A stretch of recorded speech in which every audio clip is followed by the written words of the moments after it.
Islamic Library, enlightening about religion. حضرت حسن بصری رضی اللہ تعالی عنہ طبقہ تابعین کے عامہ طریقت میں سے امام عصر یگانہ روزگار حضرت ابو علی حسن بصری رضی اللہ تعالی عنہ ہیں۔ بعض علماء ان کی کنیت ابو محمد بتاتے ہیں اور بعض ابو سعید۔ اہل طریقت کے درمیان آپ کی بڑی قدر و منزلت ہے، علم سلوک میں آپ کے لطیف اشارات ہیں۔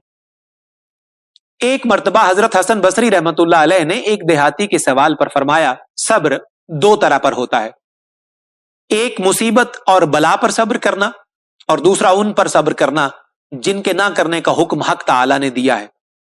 جن چیزوں کے پیچھے چلنے سے حق تعالی نے ہمیں منع کیا ہے انہیں نہ کریں۔ اس پر دیہاتی نے کہا، آپ سراپا زہد ہیں، میں نے آپ سے بڑھ کر کسی زاہد کو نہیں دیکھا۔ حضرت حسن بصری رحمت اللہ علیہ نے فرمایا، اے بندہ خدا، میرا زہد مرغوب چیزوں میں ہے اور میرا صبر اضطرار و بیقراری میں ہے۔ دیہاتی نے کہا، اس ارشاد کی وضاحت فرمائیے کیونکہ میرا اعتقاد متزلزل ہو گیا ہے۔ آپ نے فرمایا، بلاؤں پر میرا صبر کرنا اور اس کی منع کردہ چیزوں سے کنارہ بر بنائے اطاعت ہے، اس لیے کہ آتش دوزخ کے خوف سے ہے۔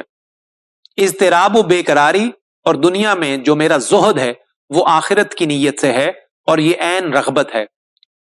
خوشی و مسرت کا موجب تو یہ ہے کہ دنیا میں اپنے نصیب پر قناعت کرے اور اسی کو حاصل کرے تاکہ اس کا صبر حق تعالی کے لیے ہو، نہ کہ یہ کہ اپنے جسم کو آتش دوزخ سے بچانے کے لیے ہو، اور اپنا زہد خالص اللہ تعالی کے لیے ہو، نہ کہ یہ جنت میں جانے کی خواہش کے لیے ہو۔ یہ صحت اخلاص کی نشانی و علامت ہے۔ حضرت حسن بصری رحمت اللہ علیہ فرماتے ہیں، بدوں کی صحبت نیکوں سے بدگمانی پیدا کرتی ہے۔ یہ نصیحت بالکل صحیح اور درست ہے اور موجودہ لوگوں کے حال کے عین مطابق ہے۔ مقبولان بارگاہ کے تمام منکروں پر صادق ہے۔ عام بدزنی اور انکار کی وجہ یہی ہے کہ لوگ نقلی صوفیوں کی صحبت اختیار کرتے ہیں اور جب ان سے خیانت، جھوٹ اور غیبت وغیرہ کا صدور ہوتا ہے وہ کھیل کود اور بےہودہ پن کے شائق ہوتے ہیں، لغویات اور خواہشات اور شہوتوں کے دل دادہ ہوتے ہیں اور حرام اور مشتبہ مال کے جمع کرنے میں حریص ہوتے ہیں۔ تو لوگ یہی سمجھتے ہیں کہ تمام صوفی ایسے ہی ہوتے ہیں اور تمام صوفیوں کا یہی مذہب ہوگا، حالانکہ یہ بات بالکل غلط ہے، بلکہ صوفیاء کے تمام افعال اطاعت الہی میں ہوتے ہیں اور محبت الہی سے بھرپور ان کی زبانوں پر کلمہ حق ہوتا ہے۔ ان کے قلوب محبت الہی کی جگہ، ان کے کان کلام حق سننے کا مقام اور ان کی آنکھیں مشاہدہ جمال الہی کی جگہ ہوتی ہیں۔ جو کوئی خیانت کا مجرم ہوتا ہے اس کا مواخذہ ہوگا کہ جہاں بھر کے بزرگوں اور اکابر کو ایک سا کیوں سمجھا۔ جو بدوں کی صحبت اختیار کرتا ہے وہ دراصل خود اسی میں ہی بدی کے جراثیم موجود ہوتے ہیں۔ اگرچہ اس کے دل میں نیک و بھلائی کا مادہ ہوتا تو وہ نیکوں کی صحبت اختیار کرتا، اس لیے وہی شخص مستحق کے ملامت ہے جو نالائق اور نااہلوں کی صحبت اختیار کرتا ہے۔